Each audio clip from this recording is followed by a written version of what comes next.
गर्मियों की दोपहर थी। सूरज अपनी पूरी तपिश बिखेर रहा था। जंगल के किनारे एक छोटा सा गांव बसा था, जहां लोग अपने खेतों और पशुओं की देखभाल में व्यस्त रहते थे। इस गांव में एक कुत्ता रहता था जिसका नाम भोलू था। भोलू बहुत वफादार और बहादुर था, लेकिन उसके पास कोई खास दोस्त नहीं था। वहीं दूसरी ओर गांव के पास के जंगल में एक चतुर बंदर भी रहता था जिसका नाम चंपू था। चंपू अपनी चंचलता और शरारतों के लिए मशहूर था।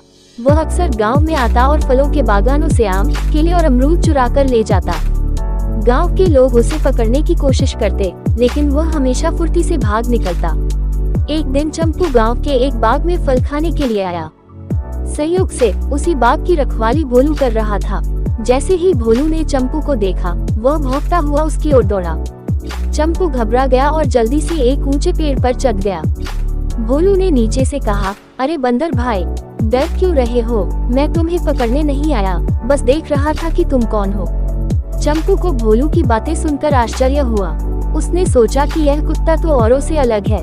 उसने मुस्कुराते हुए कहा, मैं चंपू हूँ, इस जंगल का सबसे चतुर बंदर। और तुम कौन हो? भोलू ने उत्तर दिया, मैं भोलू हूँ, इस गांव का पहरेदार। लेकिन सच कहूँ तो मेरे पास कोई अच्छा दोस्त नहीं है।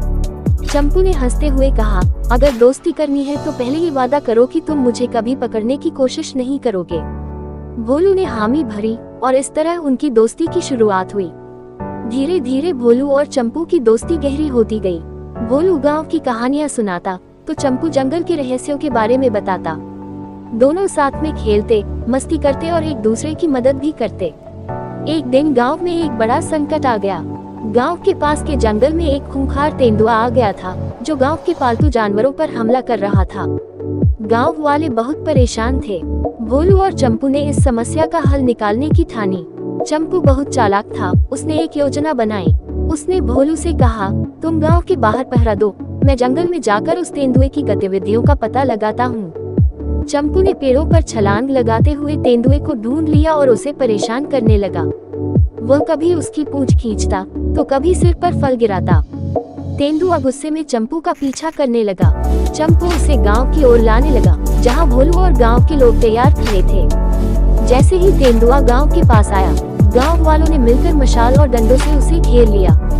डर के मारे तेंदुआ जंगल की ओर भाग गया और फिर कभी गांव की ओर नहीं आया। इस घटना के बाद गांव के लोग भोलू और चंपू की बहादुरी के कायल हो गए। भोलू की वफादारी और चंपू की चालाकी ने गांव को सुरक्षित किया था। अब गांव वाले चंपू को शरारती बंदर नहीं, बल्कि गांव का रक्षक मानने लगे थे। भोलू और चंपू की दोस्ती और मजबूत हो गई। वे हर मुश्किल में एक दूसरे का साथ देते। भोलू गांव के लोगों से चंपू के लिए फल लाने को कहता और चंपू जंगल में घूमकर नई जगहें ढूंढता जहां वे खेल सके। समय बीतता गया, लेकिन उनकी दोस्ती कभी नहीं टूटी। गांव में बच्चों को इस अनोखी दोस्ती की कहानियां सुनाई जाती। भोलू और चंपू ने ये साबित कर दिया कि सच्ची दोस्ती जाति, रूप या प्रकृति से नहीं बंधी होती, बल्कि विश्वास और स्नेह से बनती है।